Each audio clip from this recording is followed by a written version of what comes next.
We're down at the CYC with Ray Roberts, owner of Hollywood Boulevard. Tell me about what happened on the delivery home from the last Rolex Sydney Hobart to your boat Hollywood Boulevard.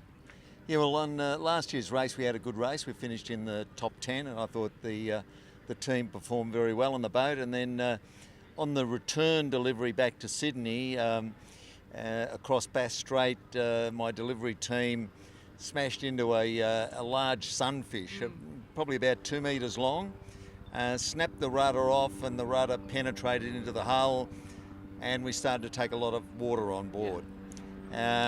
With a bit of good thinking, the crew pushed all the sails to the front of the boat, lifted the back of the boat out of the water and prevented more water from accessing the hull.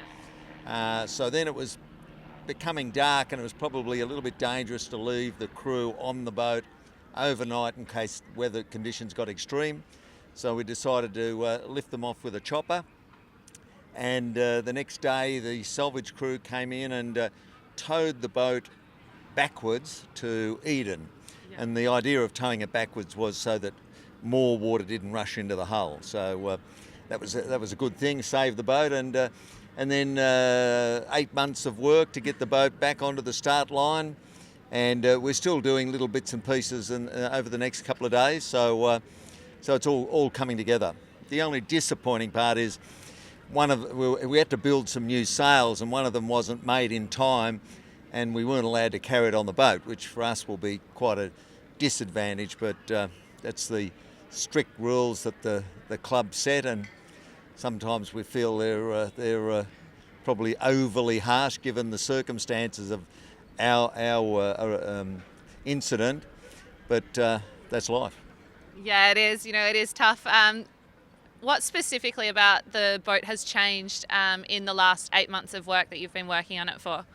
Yeah, nothing from its original design, but it's got a new engine in it, new hydraulics, new rudders, and new running rigging. So it's, basically exactly the same boat with a whole lot of new parts that replace the parts that were damaged as a result of salt water in the boat, and of the towing it backwards is not good for some parts. So patch them up, fix it up, and back ready to race again. Perfect. So tell me about some of the other sailing that you've been doing over the past few months. I know a lot of sailing in Asia. So what's it like coming back and doing some racing in Sydney, especially the Rolex Sydney Hobart? Yeah, well, we've had a good year of racing. We won the Hamilton Island Boat of the Regatta Award, which is pretty prestigious. That's with a Rolex trophy as the prize. That was a tough regatta, and with 100 boats to compete against, we had to sail pretty smart. Yeah. And we're very happy to come out with a good result. I've got a business in Asia, so I love to support the business that I have in Asia in the marine industry. So I do quite a few Asian regattas. So we just won the King's Cup regatta for the 6th time. Yep, congratulations. So thanks very much. So we're probably a few wins ahead of the rest, but that once again was a tough regatta against some really good.